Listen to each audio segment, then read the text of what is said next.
And we're back. Welcome back, everybody. Another Tuesday night chat with the Muskrat and Mr. Creole Catfishing. What's going on, my Cajun brother? Oh, a whole lot of work, a little bit of fun, but hey, I get to come hang out with y'all tonight, so it's all good. Mission accomplished. Getting here is half the battle, isn't it? It is. It is. For me, it's like I'm always one little thing away from being late.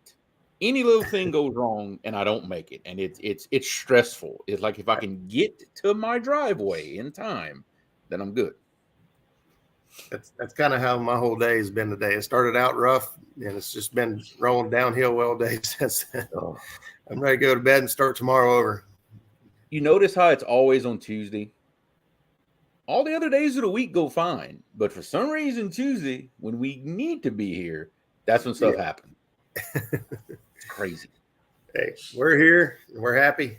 Yes. And we got some folks tuning in real quick, so you mind helping me roll through the list here and say hello to some folks? Well, first in line, and he's been first a lot lately. Got to give him credit for that, Mr. Mike Sampson, our buddy Sampy. What's going on, brother? We got the boot in the house, and that might be a Louisiana thing. The boot, I don't know.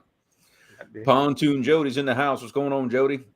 Mr. John Boy's catfishing. Bugman 22, Stand 3. Great show last night, by the way. Awesome show on Catfish Weekly. He had good to see Stand 3 up on screen.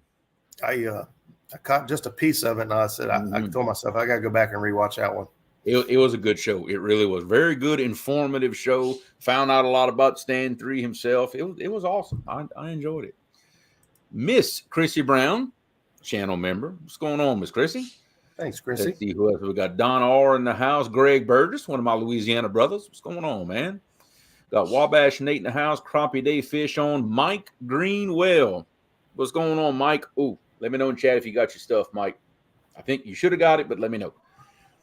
Goober Time Guide Service. How about it, Dan? What's going on, brother? The weekend angler himself, Josh Dunnigan. Welcome, brother. What's up, Josh? Let's see, we got some Facebook users in the house. I don't know who you are, but I'll say hi to you. I might be able to figure it out real quick. Oh, yeah, I'm sure. It's somebody we know, obviously. Let's see. Team Snag and Whistles. Dust is in the house. Fat Boy Eric's Adventures in the house. I got to make sure I say the name right. Let's see who we got. Mr. Harold Bolton, War Pig Catfishing. What's going on, brother? Good to have you in the house. Let's see here. Got Seb and Jerry Parker in the house. What's happening, Jerry? One of my River Cats Tackle brothers. Got River Chronicles in the house. What's going on, man? Had him as a guest just recently. Great show. Good to have you in the house. That's who was tuning in from Facebook. It was Charlie over there. Okay. All right. Well, perfect. There you go. There's the brother. Brother's in the house.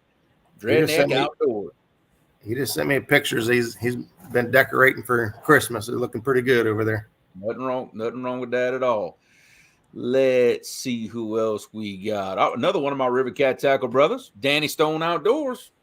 What's going on, Danny? Good to see you, brother. Buckeye Catfishing. Another one of my Louisiana brothers, Brian, Big Wrench Catfishing. Bringing the crowd. I know. The Louisiana people are showing out tonight. I like it. Before you know it, we can just take over everything. And one of my just favorite people, Bobcat. What's happening, Bobcat? Good to see you in the house, brother.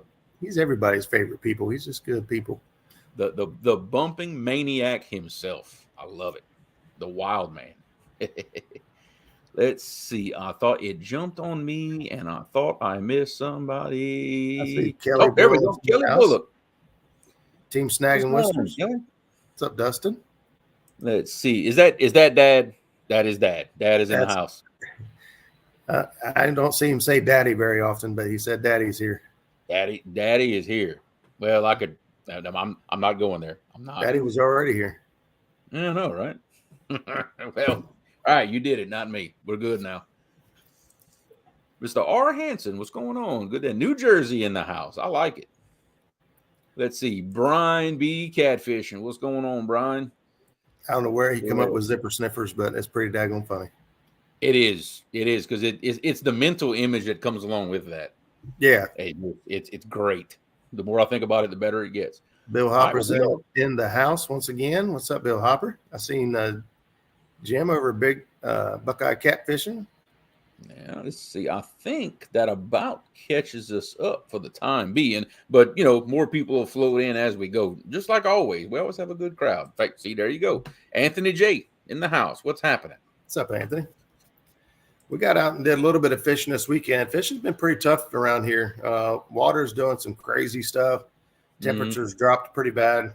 I think our river shot up 4 feet in one day the other day. Yeah. Okay. So I think I checked this morning. I think we're running 80,000.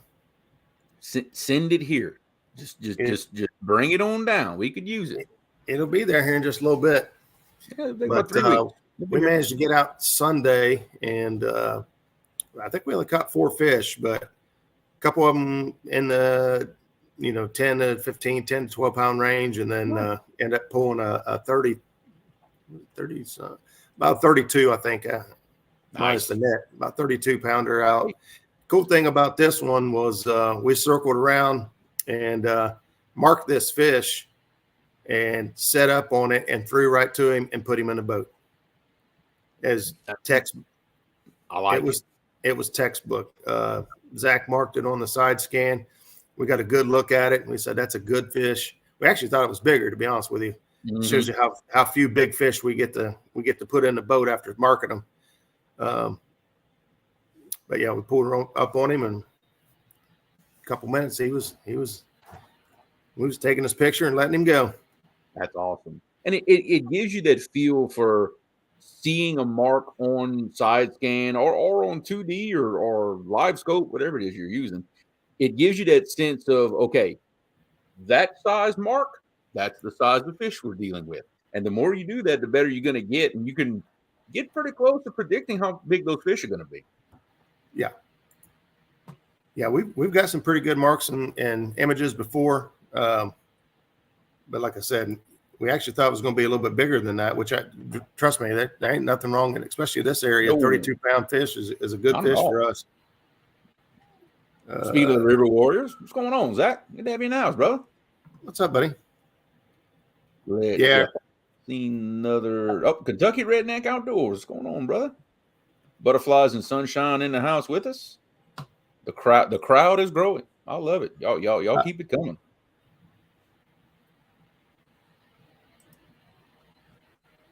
Yeah, we're running 78,000 right now. Good. Our lock and dam usually runs around 25. Yeah. So at that volume of water, what kind of current speed does that put for y'all below that dam? Obviously, the further away you get, but at that right there, we're probably looking close to 2 mile an hour. Nice. 2.5 maybe. Nice. The area, and we've said that before, that every body of water is different. Rogers running, 80. What you said just now, 83,000. Y'all running 78,000. Well, 78,000 puts 2 miles an hour on him, where the Mississippi, for us, as low as it is still flowing more than 78,000. So it all depends on your body of water. The smaller your body of water, the more that cubic feet a second number is going to make a difference in your current speed. Well, and also like the area we were fishing the other day, it's a pinch point. So not only is it's a pinch point and a curve. So it's like where we launch is probably one of the fastest sections on the entire river. That's an interesting statement right there. Jeremy, fish being caught under barges and mud hole. Well, the mud hole he's referring to, it's actually a ship channel. Yeah, it's a ship channel that connects the Atchafalaya to the Mississippi. There's no current in it, but they use it to stack barges in to go through the navigation lock.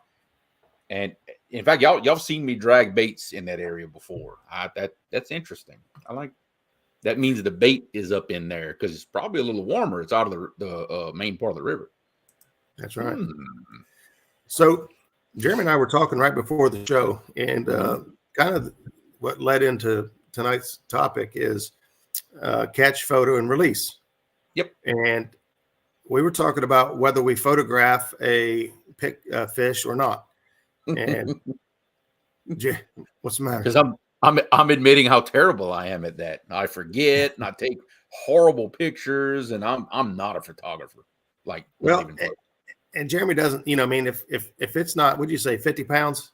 You're not. Yeah, for me, one that I caught. I want to Right. make that clear. One that I caught, if he's not at least 50, I'm probably not even going to take a picture of it. It just, Right. I'm probably not. Now, if somebody else caught it, I don't care if it's 2 pounds. Doesn't matter to me. That's right. And so, we got to talking about, why we take so many pictures. And one of the reasons, I know Zach and I and Skip and a lot of other folks will take a picture of almost every fish is because it gives us data. So when it pops up, next year as a memory or 3 years from now as a memory, we're looking at, oh yeah, man, I remember, hey, we were here, we caught a bunch of fish. Remember, we caught a couple good ones, but we caught, because I'll be honest, my memory isn't very good. And these pictures are giving me phone a friend to get help taking a picture. Yeah. Well, not all of us catch 80s, Mike. Yeah. Just saying. Yeah. See, he's got the live setup, so he should have a holder on his boat to set his phone up to take a timed picture. He has no excuse. No excuse. But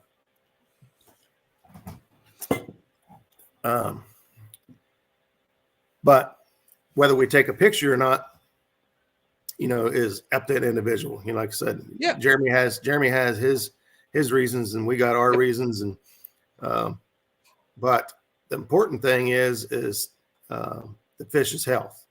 That's right. Right. So last week we talked a lot about our safety, angler safety, and boating and get cold and all that, but I want to make sure we put emphasis on taking care of the fish because no matter what part of the country you're in, trophy size fish aren't a dime a dozen.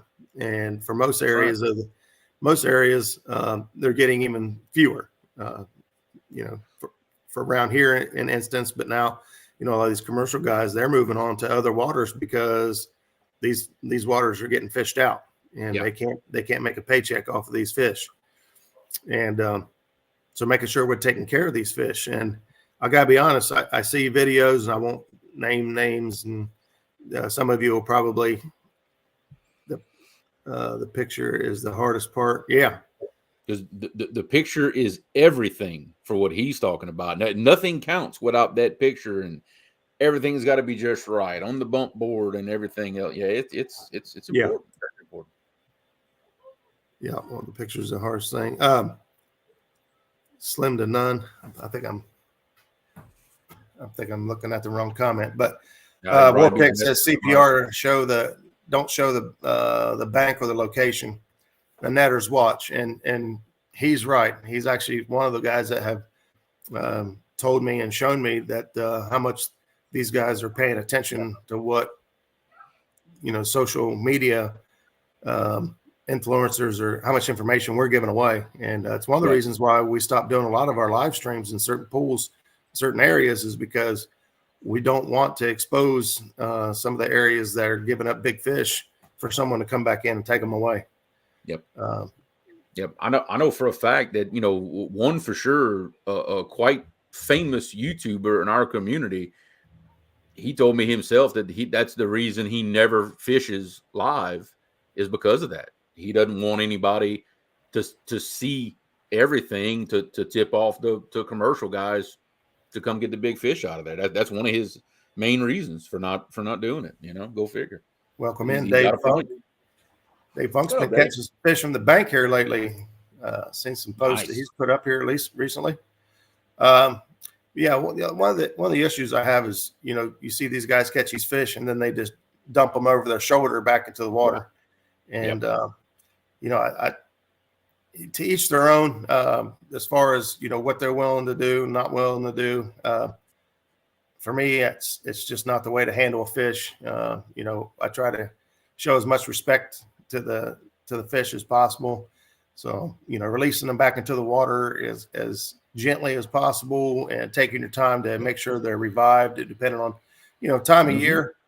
And if they've been out of the water for a while. And even then, some fish, they may not, hey, Justin, what's up, buddy? Long time no see.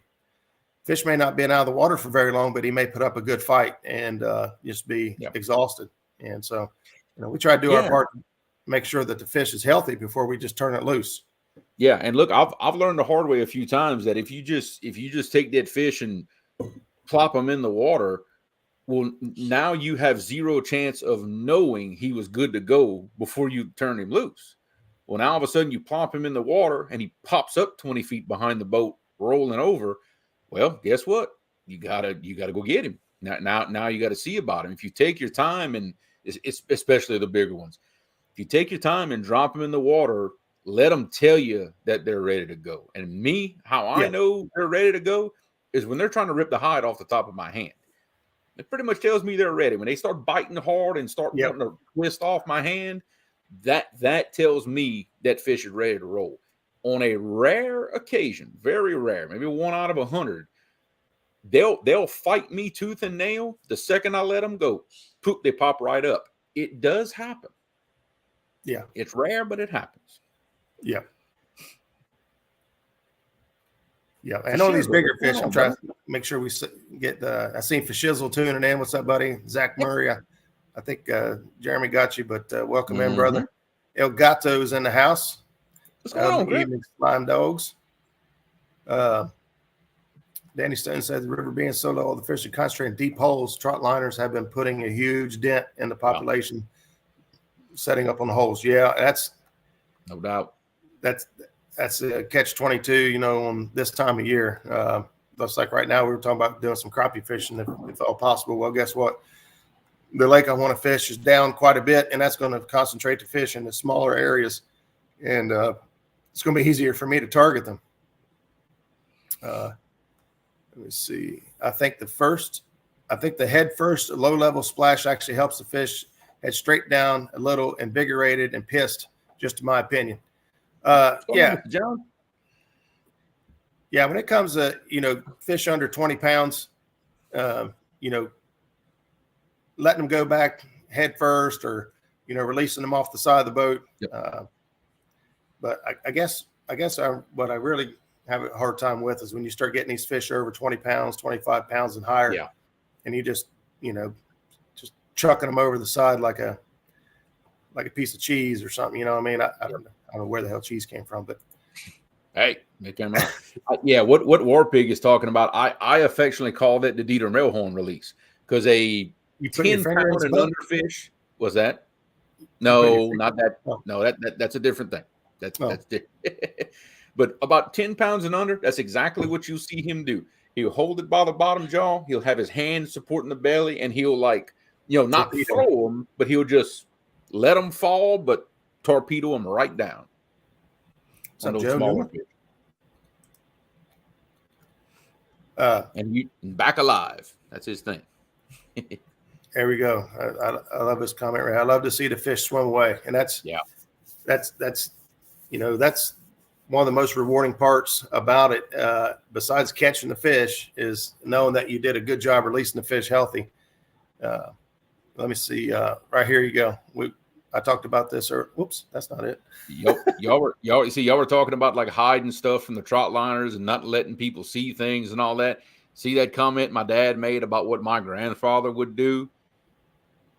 That's exactly what he would do. He would unhook a fish and put it on a stringer underwater. He would never lift the fish out of the water for anybody to see. And if he was fishing and catching and somebody was watching, he'd take the bait off the hook and just fish with the hook for a while until they went away. There you go. Jerry has a great comment here. I actually talked to somebody today on the phone a little while about properly taking care of fish and burping fish. Mm-hmm. And for those of you that fish deep enough water to understand what the burping is, their bladders fill up with air, and if you just release them without releasing that air for them, they're never going to be able to swim back down, and that's a dead fish. Yep. And my favorite way is a PVC pipe. Actually, Skip, I don't think Skip's in here tonight yet, but he made us some little PVC pipes, and he sanded and rounded the ends on them so that not abrasive on the the sphincter in the back of the throat, and try to get it gently down into their stomach to release that air. And just a piece of PVC. But Mm-hmm. we've used all kinds of things. If your hand's big enough, you can stick your hand down there and kind of spread your fingers apart. We've used the handle off of a fly swatter, big plastic handle. Just whatever you got to do to get that to open up and to release that air. And you can tell if you go ahead. It's funny because, as deeper water as we fish, because I'm catching fish in 60, 70 feet of water and deeper. You would think that I'd have to burp the vast majority of the fish that we catch. Believe it or not, I can probably count on one hand the fish that I've actually had to physically burp before I turn them loose again. But we tend to bring them up very slow. We really, really, really take our time bringing those fish up. I credit that to it. It just makes a huge, huge difference. Bring them up really nice and slow and easy, and the problem will usually take care of itself.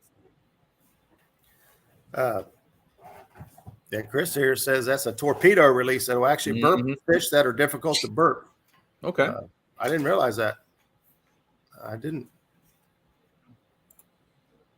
First fish I burped, David brought up too quickly. He was baffled, and we had to burp a fish. Yeah. Sometimes no matter how slow you pull the fish up out of the deeper water, it's still gonna need burped. That's you right. can take your time. Hey, what's up, Stonefly? That's Stonefly. You can take your time all you want, but at the end of the day, if they didn't release it, then it's our job to do our part to release it and get it to where they can swim back away. Let's see. I don't like using PVC. I prefer to rub that stomach or reverse CPR. I don't know what Brian's doing to his fish. He's just rubbing their bellies and putting them over his shoulder and patting their back. Reverse CPR, is that blowing in the other end? I don't know. We're gonna let that one go. We're just gonna just let that one sail on out. Hey, there's Tommy Minnow Dunkers. And I know another subject, another topic that always comes up. When you talk about, proper handling of fish, what to do, what not to do is, we all of us agree on what to do to turn the fish loose again. We all know the right thing to do. But when you catch the fish and bring it into the boat and handling the fish in the boat, that's some stuff that gets discussed a lot. I know the number one topic that you hear people talk about a lot is fish grips. At what point do you not use fish grips in fear of hurting the fish? And it's actually Roger that instilled that in me, that if you think that fish is over 20 pounds, you might want to think about doing something else other than hanging him by a set of fish grips. My standard is right around 20 pounds. Now that's for holding the fish. Now, if you got a 35-pound fish and you put the grippers on that jaw just so you have some control, but you're supporting the weight of the fish, the body by the stomach, and supporting the body of the weight, then there's nothing wrong with having grippers there to kind of help you control the head. Oh yeah, having the grippers in the jaw, but then supporting it like this, it's a great way to keep those angry fish under control. Right. Without getting your hand tore up. What I'm meaning when I say 20 pounds is when you're talking about weighing a fish or hanging it just straight up and down, its entire body weight. That for me, 20 pounds is the max. That's a lot of pressure and a lot of weight. You got to think about it. You think about swimming in a pool, right? And maybe you was a kid and you could lift your dad up in the water because, in the water, we're all way lighter. That's right. I wish I had water weight all the time, but I know, right? That fish has never felt its body weight on anything ever because it's in water. So the first time it feels full gravitational pull as we feel it is when we pull it up out of the water and then we hang it by them grips. And that's a lot of pressure on that small, pinch point of those grips. Yeah, that small piece of bone. Let me see if I can do something here without messing up, but we can play a little show and tell here for a second. Let's do it. I love show and tell. Let me see if I can do this without we got props. If you hear a big crash, then you know what happened. And that's just my personal preference. Anything over 20 pounds, if we want to weigh it, we weigh it in the net, and so we'll generally take the handle off the net, and there's a trick to roll the net to keep it. Look at that. I know. It looks a lot smaller sitting on the wall. This is the head of a probably, I don't know, 50, maybe 60-pound fish, but you can see, it's backwards. I'm trying to do this. You can see this is a big fish, but you're talking about hanging the weight of a 60-pound fish from this right here. And it's not very big. It's not a big area. Full weight supported just by this bottom jaw here. And it's not a good idea. You'll definitely injure that fish if that's all you're doing is hanging all that weight by just these 2 points. Yeah, this is a great comment here. Let's see if I can see who gave me this right here. I'll be right back. Give me just a second. Yeah, this is from Facebook. Justin Browning says fish grips need to be banned at tournament weigh-ins. So many fish get dropped because of the fish grip. They either break or they just can't control the fish. I see it all the time. And you're not right at all. You're not wrong at all. I'm sorry. You're completely right. I see this often at weigh-ins and sometimes even on live streams and pictures and things like that. Is people put their grips on, and I think it gives them too much confidence that they've got control over these fish, and they really don't. When they go acting crazy, they end up dropping them. And he's right. I do see a lot of fish grips break. What's up, Ted Hellenbecker? What's up, buddy? Great topic. Appreciate it, Mr. Ted. Thank you. Appreciate that. I do see the same thing. So, and I ain't gonna lie and say I've never had a. Is this a fishing channel? We don't know because of the bird, maybe. Oh, that bird. But I've had fish grips break on me as well. Yep. So it happens. But one of the most important things you try to teach, especially if you're bringing somebody new into the sport. So, recently I introduced somebody new into the sport. And when I mentioned this topic, they reminded me that, the very first thing you taught me, the very first thing you said when we brought a fish in the boat was be careful, and I didn't realize how much emphasis I put on taking care of that fish. I put on them until they reminded me that, that's the first thing you kind of taught was do not drop that fish. Yeah. And I know how I do it personally. We'll especially with a big fish, we'll net it, we'll bring it in the boat. Well, eventually you've got to pick the thing up. You can't release a fish from a net. It's just, it's impossible. If I could figure it out, I could do it. A lot of times the fish grips are in the jaw to control it so I can unhook him so he don't stick a hook in my hand. And then what I'll do, I'll grab the fish grips. I'll pick his head up off the deck of the boat just enough for me to get my arm under him. And I'm not trying to pass my arm in his belly because I've heard that you can actually hurt him doing that. I put my arm right behind the belly, like around that thick part of the tail. And that's what's holding the weight. My arm is holding the weight as I pick him up. And I'm just controlling his head from thrashing around with the fish grips. That's personally, that's how I do it. Yeah. And that's why I mentioned that because, I do see people that want to use a fish grip to try to help kind of control the head. Me, if it's over 20 pounds, I'm using, I put a glove on, I've had my hands tore up and, we've all seen hopefully teeth pads of some of these fish. They definitely got teeth below that gum line. If you ever see a carcass of a catfish, go up and check it out. And once that gum is gone, you'll see just how long those little teeth really are, and they can do some damage. So I went through my days of trying to be a tough guy and not wear a glove because I'm a man. But those days are over. I don't care. I'm tired of getting my hands tore up, but I'll put a glove on and try to handle that fish.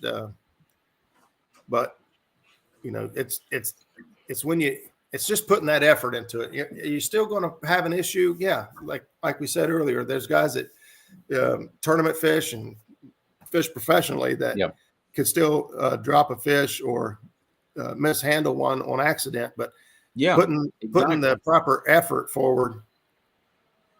If you've got the right type of glove, I promise you're going to have a better grip on that fish than you will with your bare hands. If you've got the right kind of glove, like mine, I wear like mechanics gloves that have leather palms. Yeah, he ain't going nowhere. He is not going anywhere, and not tear up my hand in the process. Yeah, Danny Stone brings up a great point. You know, obviously this time of year it's not on our mind, but something to think about is when you're bringing a fish into the boat. You think about how hot that is in the summertime. You know, especially a lot of these aluminum boats, and you just take a step on that floor barefoot and let me know how you like it.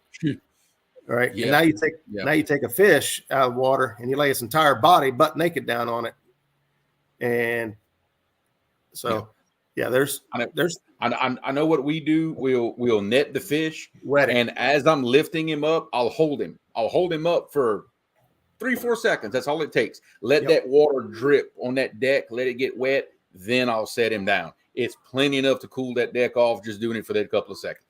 All it takes. But it's a habit that we've had to get into because, and I know Brian said it in chat right here. In my boat, when it's hot during the summer, you will burn yourself even trying to kneel down on the deck of my boat. You can cook an egg on the deck of my boat. It's that hot. It's something you've got to think about. I was trying to catch up with Chad here. I saw some gurgling hands. Roger's no longer a man. I don't know what happened. All kinds of stuff. And Mr. John's got a good point too. When handling these fish, stay away from all this. You don't need to be sticking your hands all up in the gill plate and all. Just. And I know some people will say, "Oh, if you put your hand here, put your then there, it don't hurt them." Just stay away from it. Just don't touch them. Don't touch it at all, and you ain't got to worry about it. Yeah, that's one of my big complaints. And I know people have said that, like the people that noodle the fish, right? They run their arm clear up through the gill plate and out and pull them. Oh, yeah.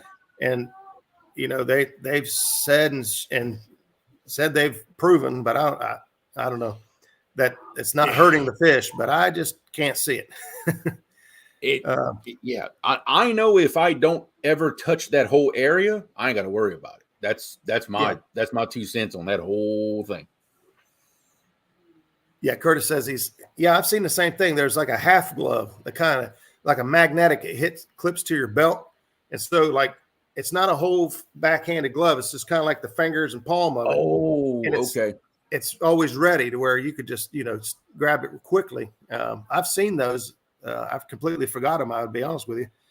But yeah, I mean, any type of glove that's just going to kind of help protect your hand a little bit. And, and here's the two sides to that story, as everybody gives me crap over not over wearing a glove, is because you got that glove on, you can get a good grip on that fish. And if they start biting and crunching and snapping down, people might be inclined to flinch or let go or pull away.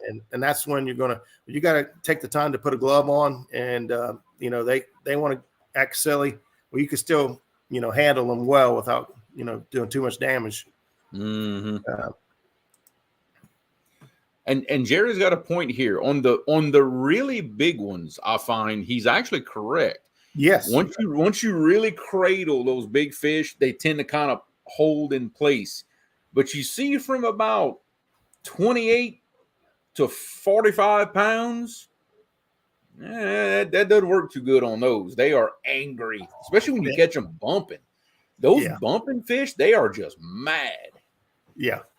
Yeah, but he's right there. Matter of fact, we caught a fish this weekend that if you guys have ever noticed this, if your fish gets wrapped up in your line, right? Especially it seems to happen more with us with Kentucky rigs. You ever notice when you get a fish that's wrapped up in your line, it doesn't fight. You just drag it in. Once you get it unraveled, get all the line off of it, then all of a sudden it goes berserk again. He is green too.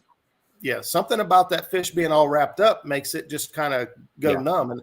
And I've seen this tip right here that Brian just mentioned. He said, stop the fish from jumping around, squeeze their tail, the very end of their tail, where the tail fin. You kind of fold it down and get a good hold on it. It seems to calm the fish. I never heard of that. I have to try that. Oh yeah. Okay. Now on the fish you catch, I don't know if you can put your hand around them. So I'll still try. But I have heard that, and I have done it. I haven't done it enough to say that it's 100%, but it's definitely a trick. Yeah, I just saw that. Yeah, Kevlar. Yeah. Yep. And nothing is getting through that Kevlar glove either. No. I don't have to prove to anybody about being tough. You know what I mean? I'm gonna put a glove on. I ain't getting my hand all tore up. I ain't got nothing to prove to anybody. Yeah. Yeah, that's kind of how it is here. I'm over all that. Oh yeah. Definitely I'm over. After the first 2-3 times, like when I first got started, because when we first started trophy catfishing, I didn't own a net. I fished for the first probably almost year on YouTube with no net. And we had no choice but to go and hand grab them big fish. And I learned real quick about how to get tore up. And I said, nope. I use calluses. There you go. So, grabbing the fish, there are lots of different techniques, whether you want to weigh that fish, weigh it in the net. I'm all for weigh slings. I would love to get a weigh sling eventually. Yeah. We just don't catch that many big fish that we can't fit in the net. So a weigh sling would be great, but I don't think it's practical for, our river. The trick that you taught me with the net, with the rolling of the net, and it kind of wraps them up in it, that changed everything for me. Now, my net is big enough that I can roll it over completely one time and tighten it up. I guess you have to have a net big enough to be able to do that. You'd be surprised. So I have a RS net, and it's very, very deep, and I've got a lot of room. But Zach has a Hydro Web 80, which a lot of people have, and you can roll a 40, 50-pound fish in that net. Okay, good. So, and what I'm talking about, I don't know, it's kind of hard to maybe visualize, but if you put your fish down in the net and it's hanging, right, and the people grab one side and hang it, and they're trying to hold it over their head. And they're trying to weigh it. And but if you just take that net and fold it over one time, right? Just roll your net over one time and then hook it. You can hold that, at chest length or chest height and get a good sturdy grip on it and not overextend yourself and put so much strain on yourself and get a more accurate reading on your scale. Yeah, because I don't care how strong you are. If you're trying to hold 60, 70, 80 pounds up like this over your head, it's tough. It's real tough. Tinkerbell, what's going on? Welcome in. So one of the other things that we talked about, Hydro Web 150, you can roll up 80 pound plus. Yeah, that's the one I've got.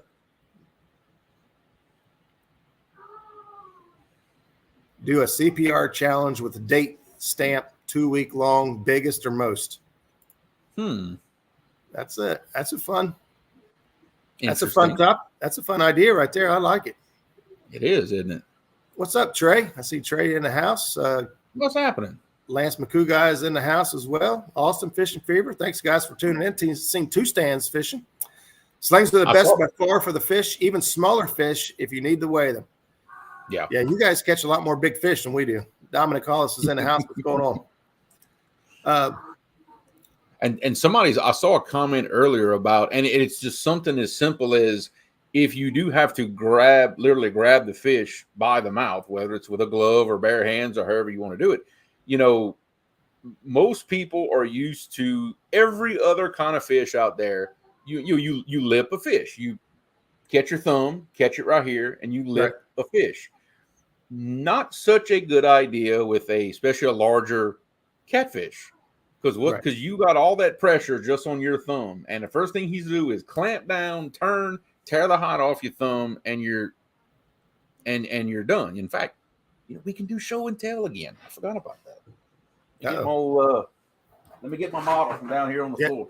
Jody's adding to my Christmas list over here. She said, or you could just get a Hughes Craft boat and hang your scales from the hardtop using a sling. Easy peasy. Yeah, that's right. Like, there's no way you're going to take a fish this size and lip him like this, because he will tear your thumb off. Dang, I wouldn't even. Anything 25 and over, you're taking your hand and you're doing this. You're putting all of that on that fish's jaw, then wrapping your thumb underneath and catching that good grip on that bottom jaw. With a good glove and a good grip here, you roll your fingers behind that big jawbone on the bottom, he ain't going anywhere. I seen Justin sent me a picture of his Christmas tree, or the cat tree. The cat tree? Oh, yeah, he's got his rods all positioned around, the lights on them, and yeah, it's pretty cool. Roger, I'm glad you gave me a refresher on avionics. Hey, Dominic, man, no problem. I'm glad it was able to help. That's one of the things you need more than avionics. You need prayer. Oh boy, yeah, I love it. Oh, we hold nothing back here. I have no idea what you're talking about, Murillo. I feel this is some sort of inside joke that I should be in on. Yeah, but I'm not. Might have to elaborate on that one. So here, we still got some time left. So here's another part of the conversation I wanted to touch on tonight was responsible harvest, selective harvest. Hey, what's up, Mark? What's going on, Mark?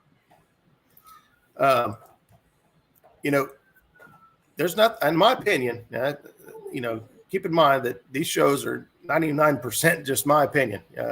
That's right. We pass 1% my opinion. Wait a minute. Well, you said 99. I got the other one. I mean, I'm just okay. Well, I guess that's fair then. Miss Dee, what's going on? Long time no see. Howdy. My opinion is that there's nothing wrong with harvesting a fish every now and then. Whether you got a fish fry coming up, you just feel you're just in the mood to eat a couple fish out of the river or lake or wherever you're fishing. What's up, Rich? What's up, buddy? Tommy says, Roger, that friend of yours that was wanting some crappie, you guys coming Saturday? You got to message me and remind me what's going on Saturday. I might actually have some availability Saturday, depending on how this week winds out. You might be responsibly harvesting some sacalay. Yeah, I would love to responsibly harvest a whole bunch of crappie. Yes. Yes. But for me, anything over 5 pounds, that's my cutoff. I like to eat the smaller ones. Honestly, 1, 2, and 3 pounds. 3 pounds is really all the bigger I prefer to eat. I'll eat up the, I'll eat 4 to 5 pounds.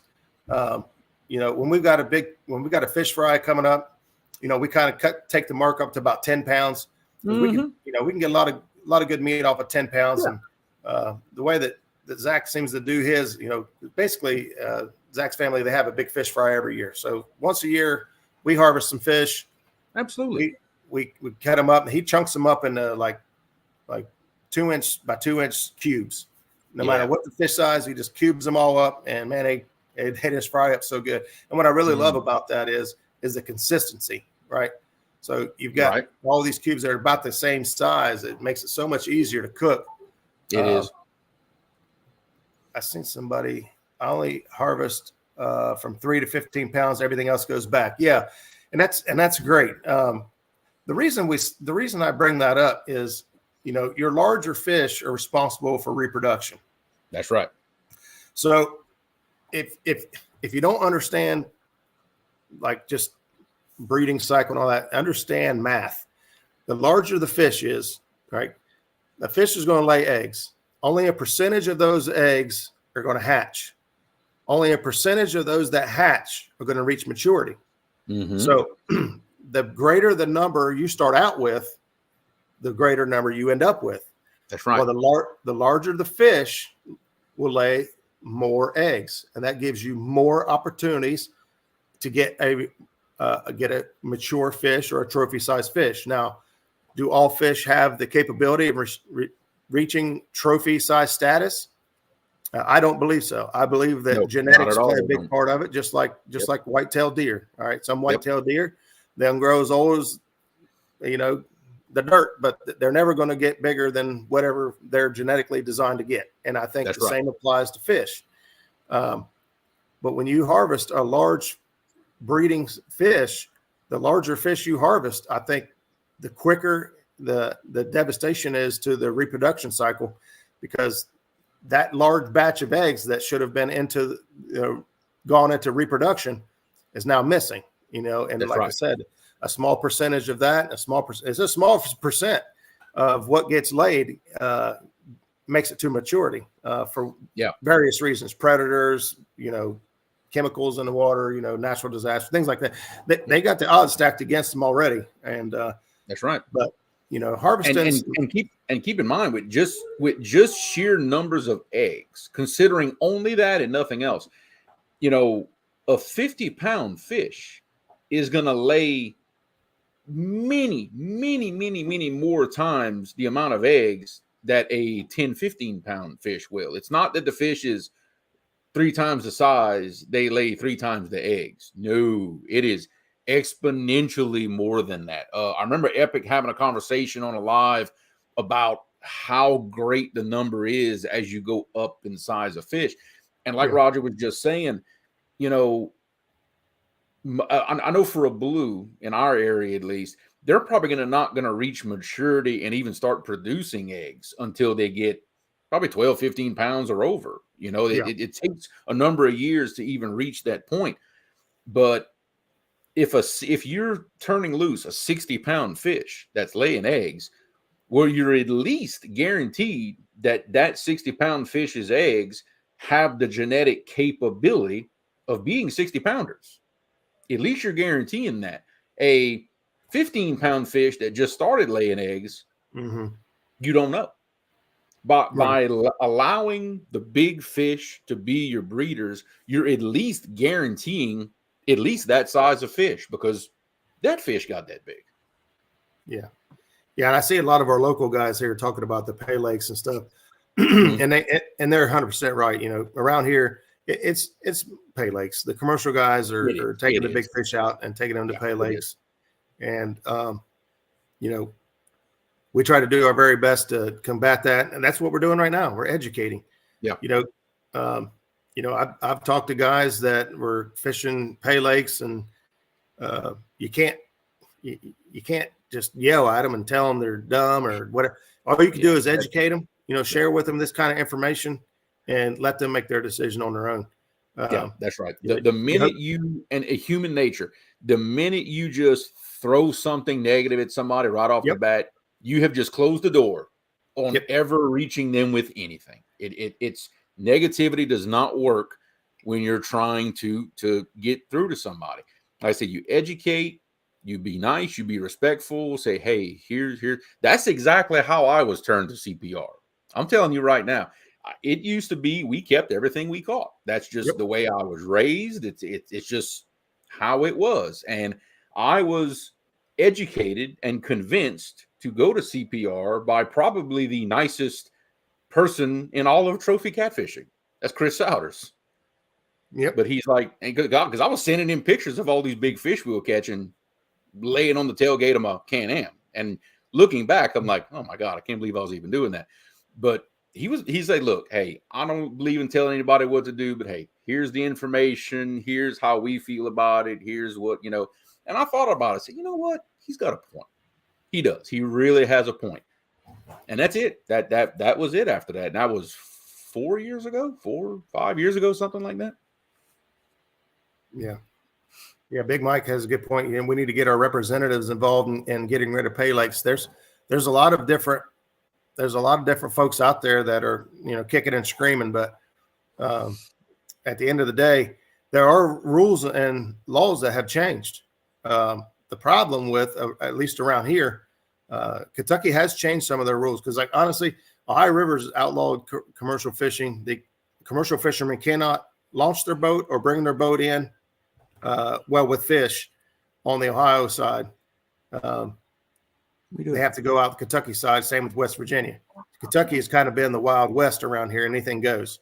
Well, they have changed some of the rules and regulations. The problem is they don't have anybody to enforce them. And enforcement is always the actual issue. You can make all the laws you want. Yeah. If you can't enforce them, it don't mean nothing. Sorry, I have to take a shower. Okay. All right, buddy. He wanted to say hi. That's all right. No problem. Yeah, and they know that. They know that there's nobody out there to. I mean, I'm not gonna say there's nobody out there because there are at times, but I could tell you from an outside looking in, West Virginia, and in my opinion, between our three states, Ohio, Kentucky, West Virginia by far does more for wildlife than any of the other two. Ohio, I do see Ohio out on the water, and I do see them doing stuff. I have never ever seen a Kentucky wildlife officer on the water, ever. I'm not saying they don't exist. Obviously, they probably do, but I've never seen one, and I'm on the water a lot. There's just not enough of them out there. Look, I ain't gonna lie, Louisiana, at least in my area, is the same way. In all my years of fishing, being on the river, and everything else, I have literally been checked by a game warden on the water once. Yep. And I'm 42 years old. Been fishing since I was little. One time. And we were just riding at the time. We weren't even fishing. It was in the Mississippi River. And we don't deal with a lot of the problems that some of y'all deal with the pay lakers and stuff. We're very fortunate. Pay laking is not a thing down here. I'd never heard of that before meeting a lot of y'all. And our commercial fishermen actually, they do a better job of protecting our resource than any of us do because that's their livelihood. Okay. That's what there's no market for big fish in my area. Nobody wants big fish because it's food. Around here, blues, I'm going to say 15, 18, 20 pounds and over, they get thrown back by our commercial fishermen because they just can't sell them. Nobody wants them. So it's a little bit of an accident the way our waters work out, but they really do a great job of conservation simply because there's no use for them to keep the big fish. It does them no good whatsoever. So they don't waste them. Yeah, that's good to see down there. Big Mike says he's been there 5 years. He's been checked 10 plus times. Yeah, go figure. Yeah. I think it's pretty common for most areas around here. You get one officer per county, right? And I know that's how it is in Kentucky. What's up, Pat? So what the problem is that here. What the problem is that at least what I'm being told from Kentucky side of you is that with the one officer per county, fish really aren't that big a deal. They're going after the poachers, the deer hunters, the federal birds, things like that that are hot items. That's right. Fish just aren't very high on their list of priorities, and that's why they're getting left behind. It's unfortunate for us, but it's just what it is. When you're talking about federal birds and safety and hunting and trespassing and all these other things that go on in an entire county, one person's responsible to take care of. They're spread pretty thin. So, and I get that. I just don't know how to fix it. And stuff like that. Honestly, it comes down to funding. It just does. Yeah. There's one big pot of money for everything, and that's just how it goes. And you're right about the not worried about the fishing versus like hunting and other things, because I've had them pass by me in their boat maybe a dozen or so times, and they wave, I wave, they keep on going. I promise you, I'm the least of their concerns. They're welcome to come check me if they want. I ain't got nothing to hide, of course, but they ain't worried about me. They ain't worried about anybody sitting in that river trying to catch a catfish. They're worried, like I said, the duck hunters, things like that. That's what their primary concern is. Yeah, and that's I think that's pretty common pretty much everywhere. These areas that seem to have more people, dedicated to the waterways and things like that. I don't know if that's just a divisional thing among the states or what, but we definitely see a much. I don't even fish West Virginia waters a lot right now just because of where I live.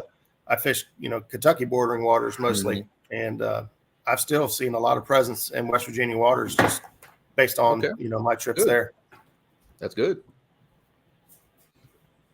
Oh wow!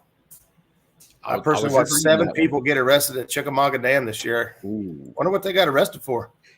That was going to be my question, because here around the dams, they are really strict about getting too close to the dam, because we have a setback that you're not supposed to get any closer than that. That they don't play, but technically it has nothing to do with the fishing. They're just trespassing at that point. What's up, Kevin? Kevin says, boys love to check the Lakins during cracker season. Yeah. I've been checked. I've only been checked a couple times my whole life. One of them was because my buddy sent him over to check me. Yeah, he got checked when he was out on the boat. He was out on a boat. Huh? Yeah, he was out on a boat trying to catch crappie. He wasn't doing no good. I was on the bank just murdering him, just killing him. He got checked. He said, you might want to go check that guy over there. He's got a whole bunch of fish in his basket. Uh-huh. And he really did. Yeah, he's saying regarding what Big Mike was saying, they might have been arrested for snagging, which, snagging is not legal everywhere. It's legal where I live, for certain species, that is. It's perfectly legal. In fact, that's why these guys would get up to the dam. No fishing license and 500 skipjack in possession. Good Lord. Wow. That's when they give you something to bite.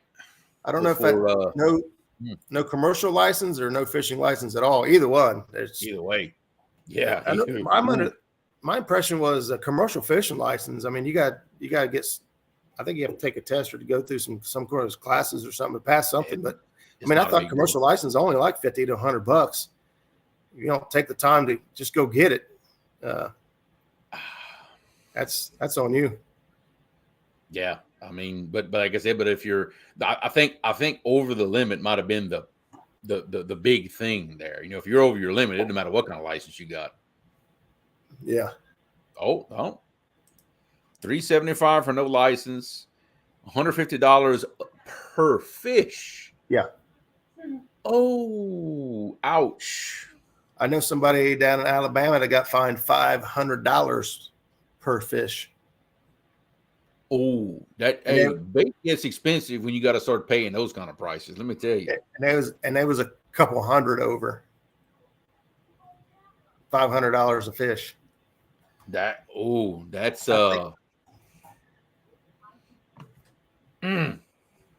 that's bad.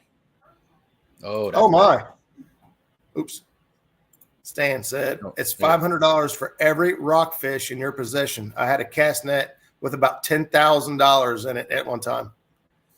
You better shake that shit out fast. You better throw the whole net overboard if that's the case. Just get rid of it. Wow. Texas is juggers and trout liners. They don't seem to care about conservation. Have destroyed our best fisheries in the last 5 years. Yeah, over harvesting. That's kind of, and I don't get this opportunity, so it sounds a little one-sided to say this, but it's a real thing happening. You can't over harvest these skipjack. I know a lot of people just want to go catch a million of them and stock them up. Let's be honest. If you go fill an entire freezer up, do you use them all? I mean, I do. Well, because I don't have a real big. I don't have. Well. Let me back up a second.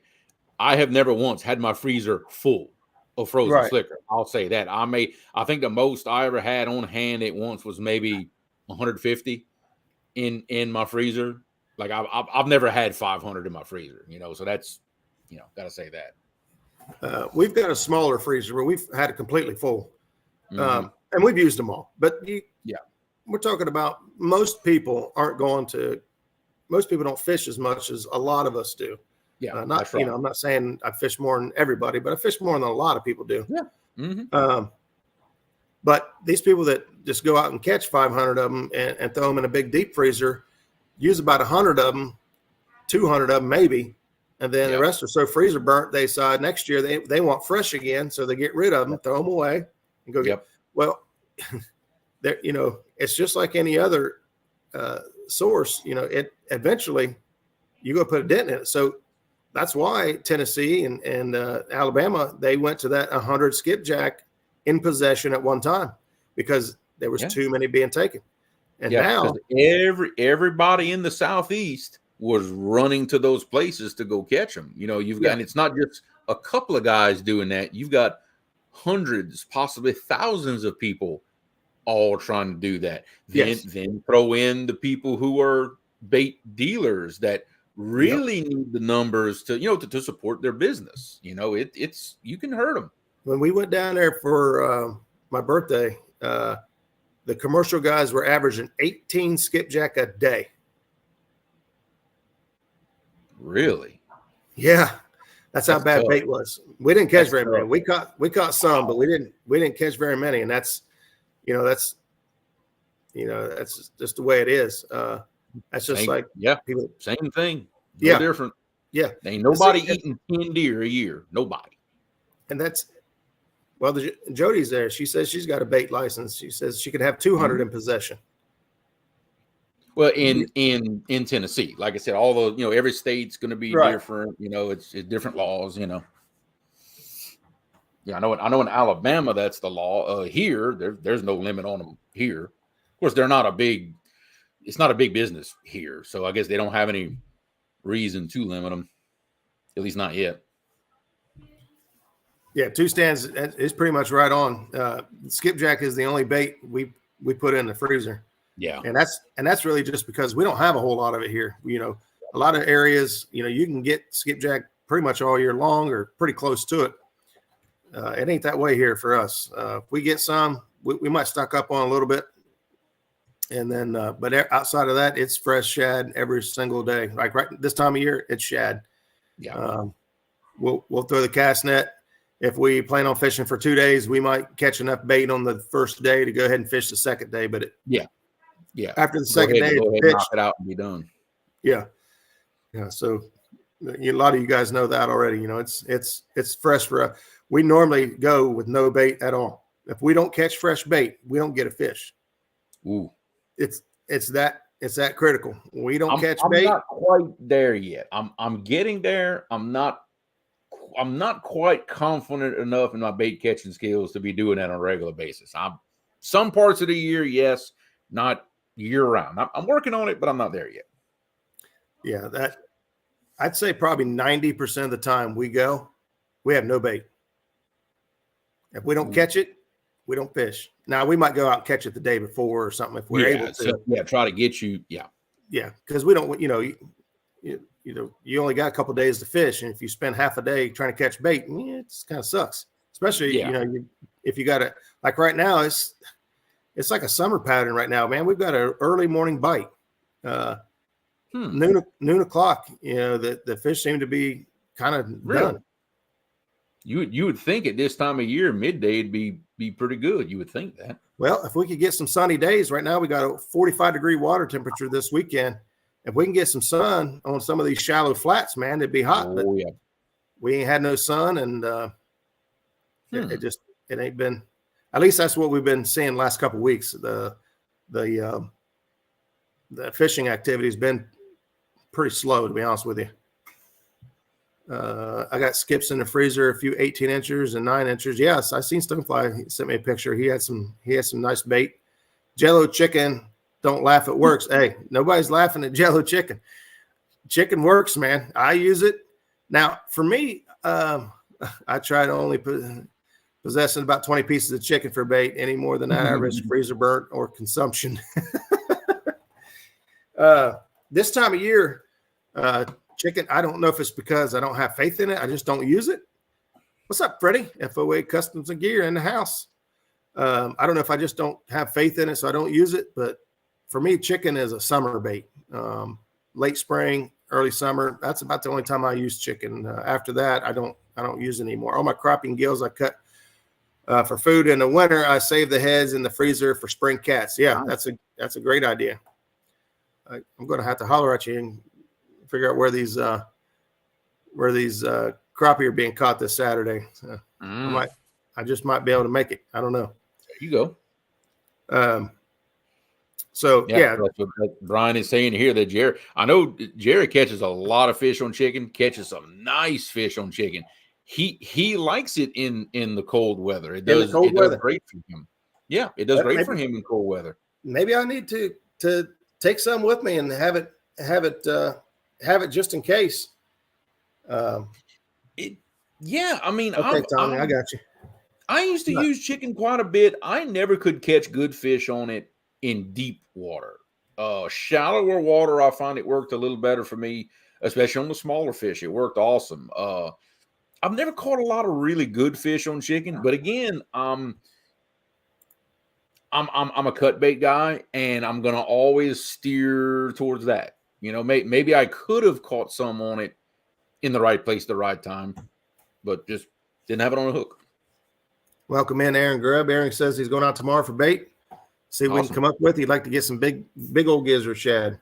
Yeah, yeah. Right now, that's it's tied for first now with skipjack. Right now is our big gizzard shad. We're in that time of year where shad really do well in the river.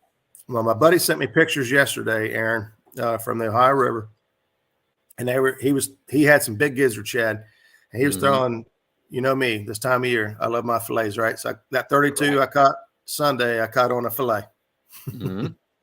I love throwing big fillets this time of year. And he was running big baits, but they weren't hitting the big baits. He was catching, I think he said he was catching like 3 or 4 inch gizzard shad. And he'd cut the tails off of 2 of those. And he said he was all the fish he caught this yesterday were all in small gizzard shad. They had big ones. They had big fillets. They had big heads. They had big body sections, and all they were wanting to take was the small ones. So don't pass up the small ones if you got them. Don't know that it'll be that way. Just I've seen Danny actually be very successful. Danny and Richard both be very successful with that 2-3 inch shad. Put a couple of them on a hook.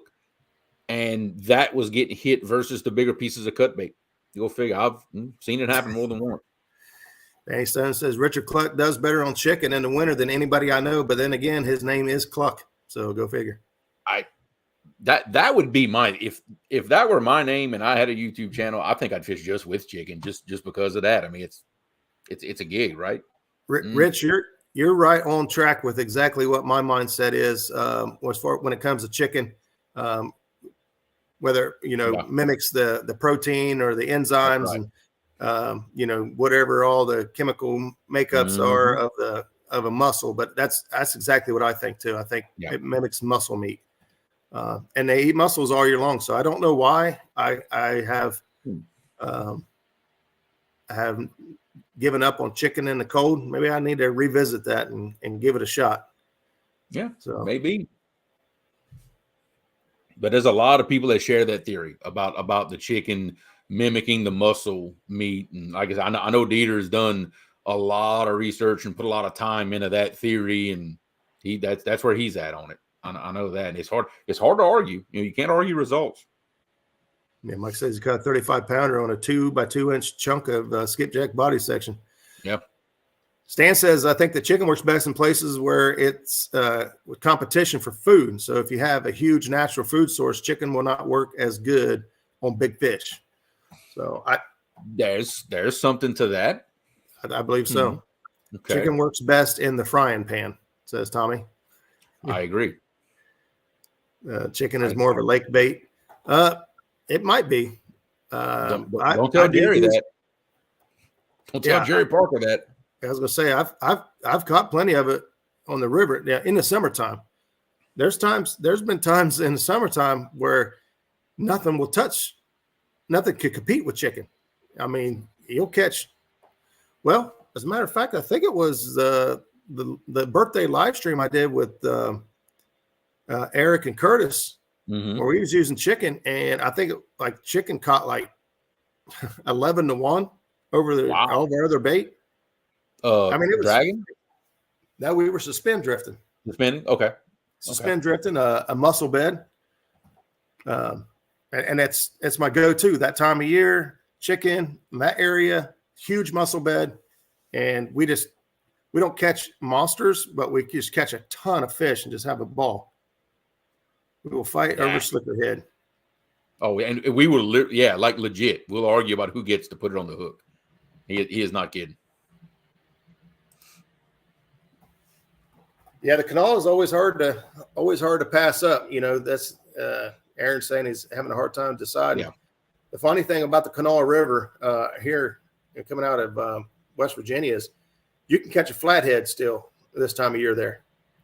You can catch a flathead almost 365 days a year out of that river. The water stays a little warmer? I don't think so. I don't think it stays much warmer. But it's been proven over and over again that for whatever reason, you can catch flatheads and decent ones out of that river. Now, obviously, they do slow down and all that. But when it's almost unheard of any other parts of the waterways, you can still pull flatheads out of there. I don't know why it is. I fillet the last 6 inches of the tail on a big skipjack, my favorite. I could flathead see that being bait. good. There you go. Yeah. I could definitely see that.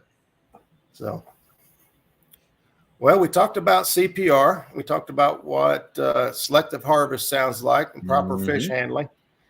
And we even talked about bait. We even talked about bait. Let's see. I thought I saw something else up here real quick.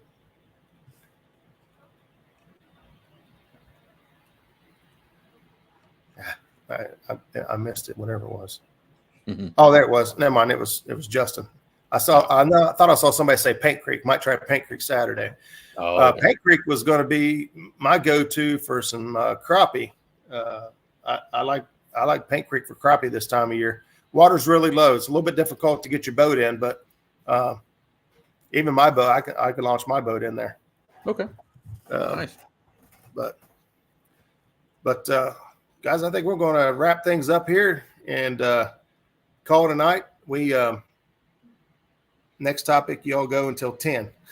Cool. Well, I tell you what, if you come here, Brian, and you drive my truck with that big trailer on it for me tomorrow, I will gladly go till 10 o'clock. Tell me, I'll give you a call tomorrow, bud.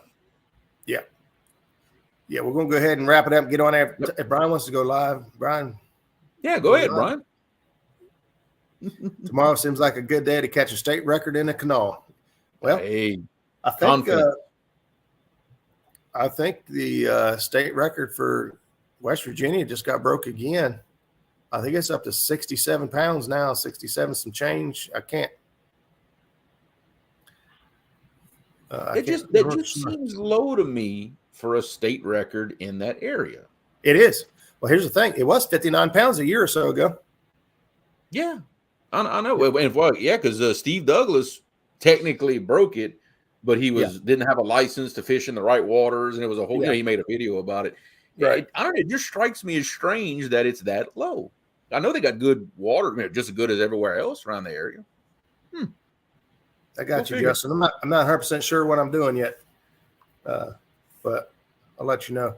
And thank you, Stan, for saying that. It says the subject is near and dear to my heart. It's up to the leaders in educating people on catfish and proper care. And while we have a busy trolling, while we all love the catch part, we talk a lot about it on how to catch them, where to catch them, and all that. Making sure they're still there to catch next time around for ourselves and our kids and grandkids and everyone else who loves the sport. The more people we get caring and enjoying the sport of catfishing, the more likely people are to speak up and stand up for their rights. And so appreciate that, buddy. Yep. Absolutely. All right, guys, we're going to wrap it up here. We'll call it a night. We're going to see you here next Tuesday night. Same cat time, same cat channel. Bon fishing, everybody.